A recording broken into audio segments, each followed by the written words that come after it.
ये एक उभरती हुई सोशल मीडिया इन्फ्लुएंसर है। इंस्टाग्राम पे रील बनाती है, इसके अच्छे खासे वहाँ पे फॉलोअर भी है। साथ ही साथ ये हरियाणवी शॉर्ट्स फिल्म में एक्टिंग भी करती है जो यूट्यूब पे पोस्ट होते हैं।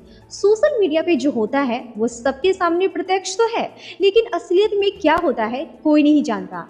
एक ऐसी घटना जिसे शुरू में किसी ने सोचा नहीं होगा कि इतना बड़ा मामला बन जाएगा, क्योंकि हर कोई कंफ्यूज था।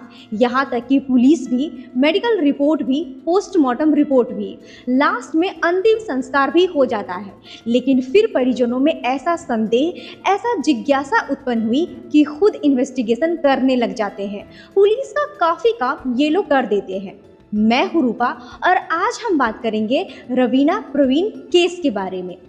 इस घटना की शुरुआत होती है हरियाणा के भिवानी जिले में आने वाले सदर थाना क्षेत्र से। ये भिवानी ओल्ड बस स्टैंड के पास गुजरों की धानी नामक एक इलाका पड़ता है, जहां 2 मंजिला का ये घर है, यादव भवन।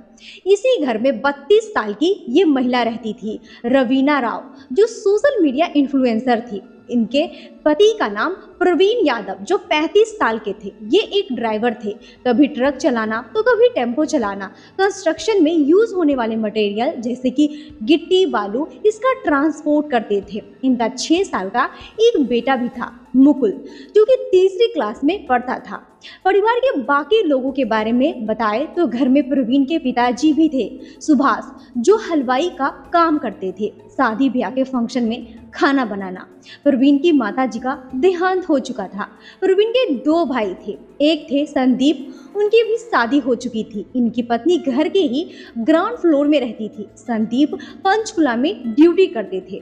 प्रवीण अपनी पत्नी और बेटे के साथ फर्स्ट फ्लोर पे रहते थे। इनके एक बड़े भाई भी थे जो अपने परिवार के साथ कहीं और रहते थे। इन लोगों के अलावा कुछ और भी रिश्तेदार थे, चाचा, ताऊजी, वो लोग भी अपने अपने परिवार के साथ आसपास में रहते थे। ये पूरा परिवार खुशहाल था, मिलजुल कर रहते थे, सभी में अच्छी बनती थी, भले ही अपना अलग अलग खाना बना रहे हो।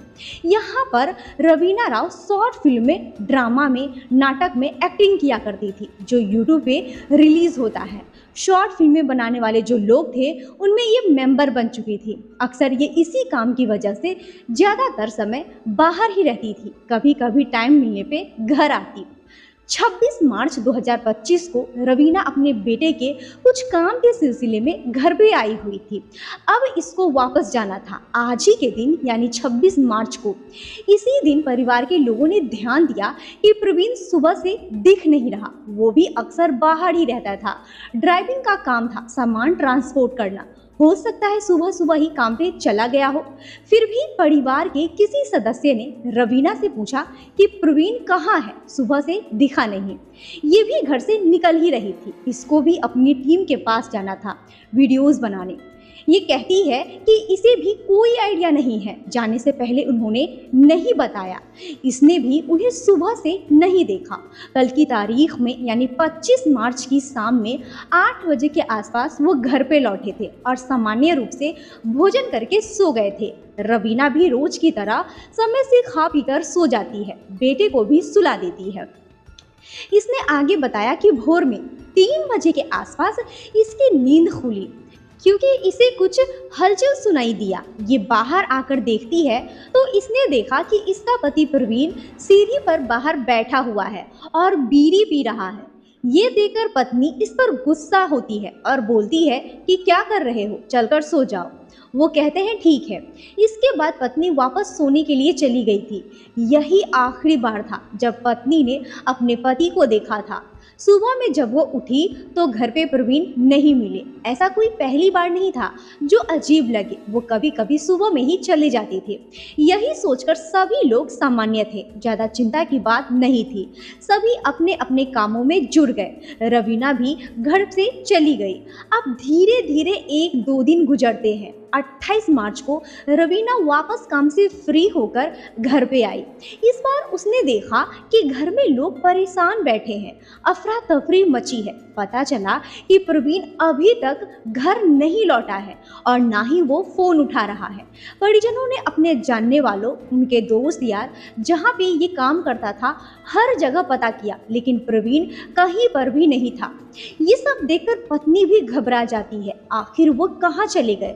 अभी तक हर रिश्तेदार को प्रवीण के गुमशुदगी की बात पता चल चुकी थी। सभी अपने अपने लेवल पे अपने अपने तरीके से पता करने की कोशिश कर रहे थे। आज ही के दिन यानी 28 मार्च को एक और घटना होती है।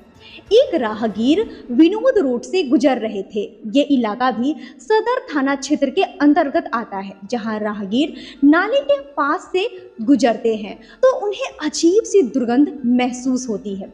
हालांकि नाले से बदबू आना लाजमी है, मगर ये कुछ ज़्यादा ही थी। ऊपर से नाला भी इतना गंदा कि स्पष्ट नहीं हो रहा था कि ऐसी बदबू किस चीज़ से आ रही है। किनारे पे कुछ कुछ कुत्ते भी भौंक रहे थे और जैसे उन्होंने कोई संदिग्ध चीज देखी हो।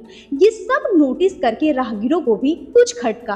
अब ये भी नाले में झांक कर देखते हैं। जब इन लोगों ने थोड़ा ध्यान दिया तो लगा कि शायद कोई इंसानी हथेली है। ऊपर घास फूस था, पेड़ की टहनियाँ थी, पत्ते थे, इसीलिए साफ साफ समझ में नहीं आया। राहगीर को देखकर कुछ और लोग भी वहाँ पे आते हैं। सबको ही अजीब लगा। फौरन ही इन्होंने पुलिस को सूचना दी। पुलिस मौके पे पहुंचती है। नाले को चेक किया जाता है। जिस बात का डर था वही यहाँ पे होता है। नाले में कोई शव पड़ा हुआ था, शायद वो जीवित ना हो। स्थिति बहुत बुरी थी। लगा कि काफी दिनों से वहाँ पे पड़ा होगा, डिकम्पोज हो रहा था। थोड़ी देर में फॉरेंसिक टीम भी वहाँ पे आती है ताकि और भी सबूत इकट्ठा कर सके। देखने से लगा कि ये कोई 35 से 40 साल का आदमी होगा, मगर इसको पहचानना मुश्किल था। काफी दिनों तक पानी में रहने की वजह से पहचानने लायक नहीं था। इसके शरीर पे कोई चोट वगैरह के भी निशान नहीं पाए गए। पुलिस और फॉरेंसिक टीम जब थोड़ा और ध्यान से जांच करती है तो मिला कि एक हाथ पे टैटू बना हुआ है, जैसे कोई नाम लिखा हो। ये एक अहम सुराग हो सकता है पहचान पता करने में। पुलिस ने शुरुआती जांच पड़ताल करने के बाद शव को हॉस्पिटल भिजवा दिया। हालात को देखकर ये भी समझना मुश्किल था कि ये कोई हादसा था, जैसे कि फिसलकर कोई गिर गया हो, किसी नाले में रह गया हो, या फिर किसी ने जानबूझकर कोई अनहोनी की हो, कोई घटना को अंजाम दिया हो। इस इन्वेस्टिगेशन में सबसे पहला काम था मृतक की पहचान पता करना। पुलिस ने घटना की सारी जानकारी इकट्ठा की। कुछ लोकल मीडिया और अखबार को भी इस घटना के बारे में पता चल चुका था। वो लोग भी खबरें छापने लगे, दिखाने लगे। सदर पुलिस स्टेशन के ऑफिसर्स आसपास के थानों में भी बातचीत करते हैं, पूछते हैं, क्योंकि सब 3-4 दिन पुराना था तो जरूर किसी थाने में कोई कंप्लेंट लिखाया हो। यदि इस हाइट और उम्र के किसी आदमी की मिसिंग कंप्लेन है तो जरूर सूचित करें। पुलिस अपनी तरफ से कोशिश कर रही थी। ये 28 मार्च की ही तारीख थी। धीरे धीरे ये पूरा दिन बीत जाता है, लेकिन पहचान नहीं पता चली। अब अगले दिन 29 मार्च को इस घटना की खबर अखबारों में छपी कि नाले में ऐसा कोई मिला है, अगर कोई जानता हो तो आकर पहचान करे। ये खबर घर वाले भी पढ़ते हैं। ऐसे कपड़े तो रवीना का पति प्रवीण भी पहनता था। हाथ में टैटू बना हुआ है, नाम लिखा हुआ है। ये सब कुछ देखकर घर वालों की चिंता और बढ़ जाती है, कहीं वो प्रवीण ही तो नहीं। अब कुछ परिजन हॉस्पिटल पहुंचे। वहां पे लावारिस शव देखते हैं। वैसे प्रवीण के हाथ में इसी नाम का टैटू बनवा रखा था। परिजन उसके टैटू को देखकर और उसके कपड़े को देखकर पहचान जाते हैं, ये प्रवीण ही था। पहचान होने के बाद पुलिस ने पोस्टमार्टम कराया। हैरानी की बात थी कि पोस्टमार्टम रिपोर्ट में भी कोई संदिग्ध चीज नहीं निकलती। नाले के गंदे पानी की वजह से डिकम्पोजिंग की प्रक्रिया और भी तेज हो गई थी, जिससे पोस्टमार्टम में साफ साफ कुछ पता नहीं चलता है ये संदिग्ध परिस्थितियों में कोई मृत्यु हुई है या कोई हादसा था। वैसे प्रवीण दारू वगैरह भी पीता था, शराब का आदी था, नशा करता था। हो सकता है कि नशे में नाले में गिर पड़ा हो और फिर निकल ना पाया हो। शायद ये हादसा होगा। घर में सबका रो रो कर बुरा हाल था। प्रवीण की पत्नी इस समय सभी लोग बहुत दुखी थे। रवीना अपने बेटे को लेकर काफ़ी ज़्यादा बिलख रही थी, रो रही थी। बेटे के ऊपर से उसके पिता का साया उठ गया। अब आगे का जीवन कैसे काटेगी? प्रवीण अपने बेटे से बहुत प्यार करता था। उसे अपने बेटे की भविष्य की चिंता थी। उसकी पढ़ाई लिखाई में कोई कमी नहीं रखना चाहता था, इसीलिए ज़्यादा पैसे कमाने के लिए ज़्यादा काम भी करता था। आगे प्रवीण का अंतिम संस्कार हो जाता है। रवीना का मायका रेवाड़ी जिले के जुद्दी नामक गांव में है। जब भी अपने बेटे को देखती थी, पिता को देखती थी, तो रोने लगती थी, बिलखने लगती थी। हर कोई इस घटना से दुखी था। कुछ गड़बड़ लग रहा था। पुलिस को भी यहाँ पे कुछ संदिग्ध लगा। प्रवीण और रवीना की शादी साल 2017 में हुई थी। वो एक अरेंज मैरिज थी, लेकिन एक ही नज़र में लड़का लड़की ने एक दूसरे को पसंद कर लिया था और शादी करने को तैयार हो गए थे। हालांकि प्रवीण के जो पिता थे उन्होंने थोड़ा विरोध जताया, लेकिन फिर बाद में मान जाते हैं। फिर धूमधाम से रस्म रिवाज से शादी होती है। प्रवीण ने 12वीं तक पढ़ाई की थी। उसके बाद ड्राइविंग का काम करने लगे थे। वहीं रवीना 10वीं पास थी। उसके बाद उसकी शादी हो गई थी। ससुराल में आने के बाद उसने आगे की पढ़ाई की। ITI में सिलाई का कढ़ाई का कोर्स करती है। 12वीं की पढ़ाई भी कंप्लीट करती है। सब कुछ अच्छे से सीखने के बाद इसने सिलाई सेंटर भी शुरू किया, जहाँ पे ये बाकी लड़कियों को सिखाने लगी, ट्रेनिंग देने लगी। काफ़ी दिनों तक ये सिलाई सेंटर चलाती रही। इसमें भी सभी लोग इसका सहयोग कर रहे थे। फिर लॉकडाउन का समय आता है। उस दौरान लोग अपने अपने घरों में बंद हो गए। अब सोशल मीडिया पे ट्रैफिक आता है। इंटरनेट यूजर की संख्या तेजी से बढ़ने लगी। इसी बीच रवीना भी सोशल मीडिया ऐप्स यूज़ करना शुरू कर देती है। इसको रील्स देखने की आदत लग गई थी। देखते देखते इसने सोचा कि अब इसे भी सोशल मीडिया पे फेमस होना है, लोग इसको भी जाने। इसने जनवरी 2023 में इंस्टाग्राम पे अपना एक अकाउंट क्रिएट किया और वहाँ पे डांस के रील्स बनाने लगी। धीरे धीरे इसके फॉलोवर बढ़ने लगे। ये अपने इलाके में फेमस होने लगी। आसपास के लोग भी इसे देखने लगे। ससुराल के लोगों ने जब ये देखा और प्रवीण के दोस्तों ने देखा तो प्रवीण को बताते हैं। वो लोग ताने भी मारे, देखो तुम्हारी पत्नी क्या कर रही है, कैसे डांस कर रही है, ऐसा नहीं करना चाहिए, थोड़ी शालीनता दिखानी चाहिए, मर्यादा में रहे। शुरू में प्रवीण ने इन बातों पे ध्यान नहीं दिया और नज़रअंदाज कर दिया। इसे अपनी पत्नी के रील बनाने से ज़्यादा आपत्ति नहीं थी। उसने सोचा घर पे अकेली बैठी है, बोर हो रही होगी, इसीलिए टाइम पास के लिए बना रही है, कोई दिक्कत नहीं है। कभी कभी अपने बेटे के साथ भी बनाती थी। लेकिन धीरे धीरे रवीना को वीडियो बनाने का नशा और भी बढ़ता गया। आपने देखा होगा, अगर कोई लड़की या महिला वीडियो बनाती है तो लोग उसके कमेंट्स में अजीब अजीब चीज़ें लिखते हैं, भले ही वो शादीशुदा हो या अविवाहित। कई लोग तो मैसेज भी करते हैं बात करने के लिए। जब प्रवीण ये सब देखता है तो उसे थोड़ा अजीब लगता है। इसने कहा थोड़ी ढंग की रील बनाओ ताकि लोग ऐसे कमेंट ना करें, या फिर कमेंट्स ऑफ कर दो, मैसेज बंद कर दो, लोग गलत चीज़ें लिख रहे हैं। लेकिन रवीना को ये तारीफ़ें पसंद आ रही थी। वो सोचती है कि लोग सपोर्ट कर रहे हैं। धीरे धीरे जब उसके थोड़े और फॉलोवर बढ़े, वो थोड़ी फेमस हुई, तो वहाँ के लोकल क्रिएटर जो यूट्यूब पे काम कर रहे थे, शॉर्ट फिल्में बनाते थे, वो इसे अप्रोच करते हैं, तुम्हें रील बनाने के साथ साथ एक्टिंग भी करनी चाहिए, इससे पैसे भी मिलेंगे। ये दिखने में भी ठीक ठाक थी। अब ये उनके साथ यूट्यूब पे काम करना शुरू कर देती है। पर वीडियो के लिए उसे 2 से 2,500 रुपये मिलते थे। ठीक ठाक कमाई होने लगी। अब इसे वीडियो बनाने के सिलसिले में घर से बाहर जाना पड़ता था और कई कई दिन तक वो बाहर ही रहती थी। यहाँ से प्रवीण थोड़ा बेचैन और गुस्सा होता है। घर पे रहकर रील बनाओ ठीक है, कुछ घंटे के लिए चली जाओ वो भी ठीक है, लेकिन इतने इतने दिन बाहर क्यों रह रही हो? अब तो ये बाहर रहती थी, कुछ अता पता नहीं होता था। ऐसे तनाव पति पत्नी के बीच शुरू हो गए। ये 2023 से 24 के आसपास की बात है। जब रवीन थोड़ा दबाव देता है तो रवीना मान जाती है और बाहर जाना बंद कर देती है। वीडियो में काम करना बंद कर दिया। अब ये घर पे ही रहकर रील बनाने लगी। इधर जब प्रवीण की भाई और कजन ने सीसीटीवी कैमरे में संदिग्ध बाइक देखी तो इन्हें उसमें कुछ जाना पहचाना लगता है। वो बाइक चलाने वाला आदमी रवीना के साथ नाटक में काम करने वाला लग रहा था, क्योंकि वो कभी कभी घर पे आता था काम के सिलसिले में, और पीछे बैठी महिला भी रवीना लग रही थी। ये चीज़ें उन्होंने पुलिस को बताया। अब पुलिस भी प्रवीण के घर से लेकर उस नाले तक के सभी कैमरों के फुटेज निकलवाती है और अच्छे से जांच शुरू करती है। कई और कैमरों में भी वो संदिग्ध बाइक दिखती है जिसपे 3 लोग बैठे हुए थे। ये विनोद नाली की तरफ जाते हुए देखे।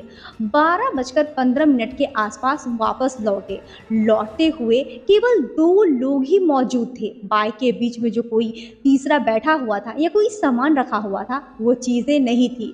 पुलिस ने बाइक के नंबर प्लेट पे भी ध्यान दिया तो लगा कि इसे छिपाने की कोशिश की गई है, शायद गीली मिट्टी से चिपका दिया गया हो।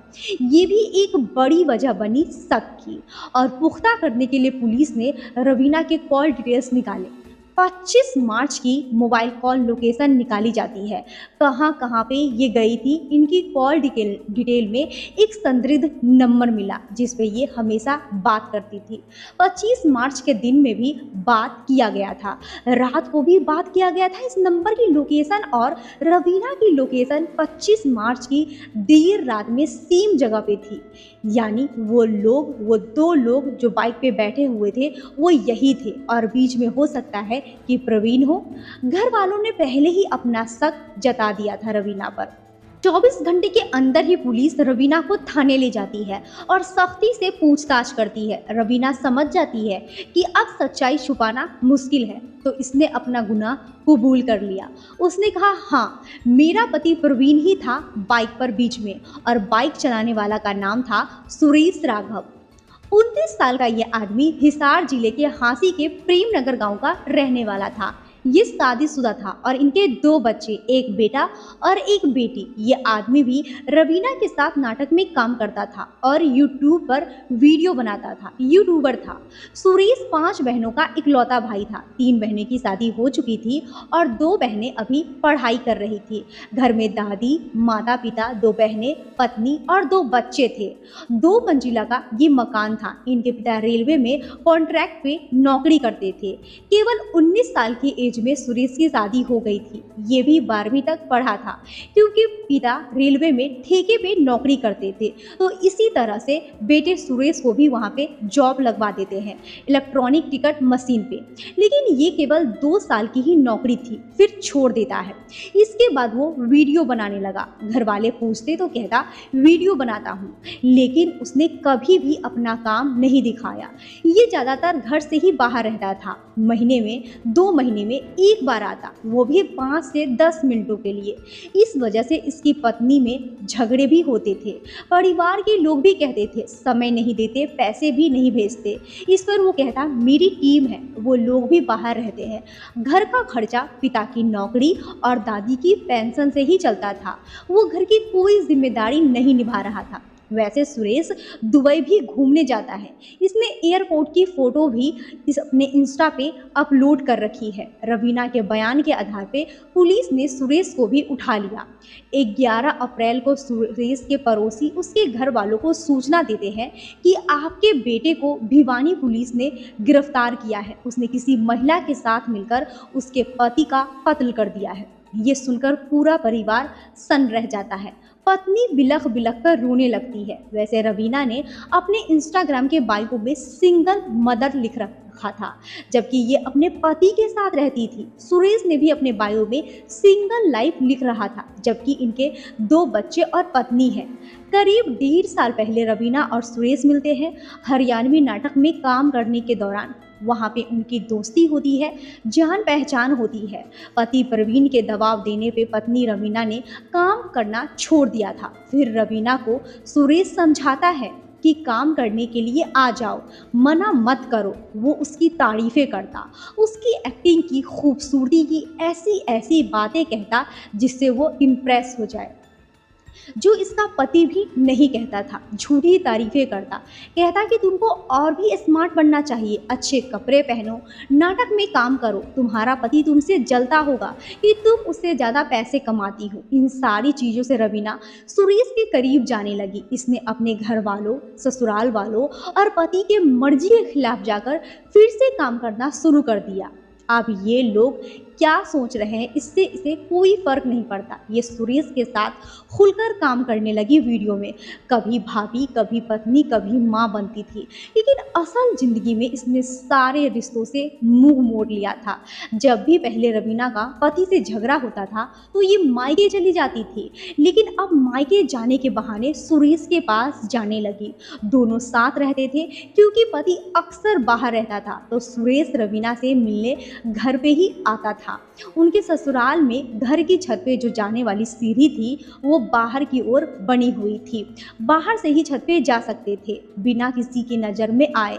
इसी का फायदा रवीना उठाती थी। ससुर भी हमेशा बाहर रहते थे, शादी विवाह में खाना पकाते थे। अब तक पति पत्नी का रिश्ता बिल्कुल बिगड़ चुका था। दोनों जब एक दूसरे को देखते तो झगड़ते थे।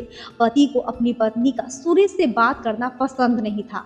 23 मार्च को रवीना घर पे आई बेटे के किसी काम से। पति भी घर पे आ गया। दोनों में फिर से झगड़ा होता है।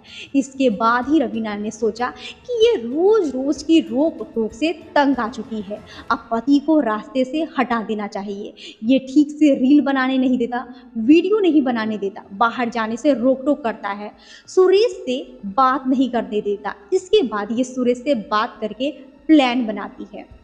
मीडिया में कुछ और भी रिपोर्ट्स हैं। 25 मार्च को घर में कोई भी नहीं था। ससुर काम से बाहर गए थे, देवर भी बाहर था, देवरानी नीचे के घर में थी, पति भी बाहर था। इसीलिए सुरेश को अपने घर पे बुला लिया। इसके बाद कुछ देर में रवीना का पति अचानक घर आ जाता है और पत्नी को उसके प्रेमी के साथ आपत्तिजनक अवस्था में देख लेता है। इससे वो बहुत गुस्से में आ जाता है और सुरेश से मारपीट करने लगता है। तभी रवीना दूसरे कमरे से दुपट्टा लेकर आती है और पति के गले में डालकर उसे खींच देती है।